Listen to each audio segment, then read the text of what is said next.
भगवद गीता का सार। 1। अर्जुन विषाद योग। अर्जुन का संशय। कुरुक्षेत्र युद्ध में अर्जुन अपने ही संबंधियों के खिलाफ युद्ध करने को लेकर मानसिक द्वंद्व में फंस जाता है और कृष्ण से मार्गदर्शन मांगता है। 2। सांख्य योग ज्ञान का मार्ग। कृष्ण आत्मा की अमरता और कर्तव्य पालन का महत्व समझाते हैं। वे अर्जुन को निष्काम कर्म फल की चिंता किए बिना कर्तव्य पालन करने की सलाह देते हैं। 3। कर्म योग कर्म का मार्ग।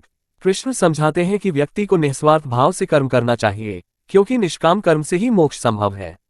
4। ज्ञान कर्म संन्यास योग। भगवान कृष्ण कर्म के रहस्य को बताते हैं और समझाते हैं कि ज्ञानयुक्त कर्म करने से व्यक्ति बंधनों से मुक्त हो सकता है। 5। कर्म संन्यास योग। कर्मयोग और संन्यास त्याग दोनों का महत्व बताया गया है। निष्काम कर्म करने वाला भी सन्यासी के समान होता है। 6।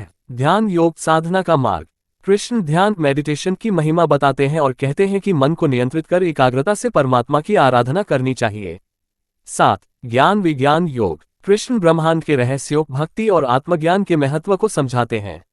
वे कहते हैं कि जो मुझे सच्चे हृदय से भजता है वही मुझे जान सकता है। 8। अक्षर ब्रह्म योग। जीवन, मृत्यु और आत्मा के परम लक्ष्य मोक्ष के बारे में बताया गया है। 9। राजविद्या राजगुह्य योग। कृष्ण बताते हैं कि वही परम सत्य हैं और भक्ति मार्ग सबसे श्रेष्ठ मार्ग है। 10। विभूति योग। कृष्ण अपनी दिव्य शक्तियों विभूतियों को प्रकट करते हैं और समझाते हैं कि सारा संसार उन्हीं से उत्पन्न हुआ है। 11। विश्वरूप दर्शन योग। कृष्ण अर्जुन को अपना विराट रूप दिखाते हैं जिसमें वे संपूर्ण सृष्टि को समेटे हुए हैं। 12। भक्ति योग भक्ति का मार्ग। कृष्ण बताते हैं कि भक्ति मार्ग सबसे सरल और श्रेष्ठ मार्ग है जिससे व्यक्ति मुझे आसानी से प्राप्त कर सकता है। 13। क्षेत्र क्षेत्रज्ञ विभाग योग। शरीर क्षेत्र और आत्मा क्षेत्रज्ञ का भेद समझाया गया है। 14। गुणत्रय विभाग योग। सत्व, रजस और तमस इन 3 गुणों के प्रभाव और उनसे ऊपर उठने का उपाय बताया गया है।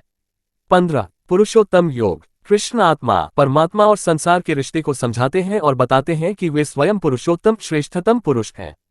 16। दैवासुर संपद विभाग योग। दैवी सत्कर्म और भक्ति और आसुरी अहंकार व अज्ञान प्रवृत्तियों का अंतर समझाया गया है। 17। श्रद्धा त्रय विभाग योग। व्यक्ति की श्रद्धा सतोगुणी, रजोगुणी, तमोगुणी के अनुसार उसके आचरण का वर्णन किया गया है। 18। मोक्ष संन्यास योग। कृष्ण संपूर्ण गीता का सार देते हुए निष्काम कर्म, भक्ति, ज्ञान और संन्यास के महत्व को बताते हैं और अर्जुन को धर्म युद्ध के लिए प्रेरित करते हैं।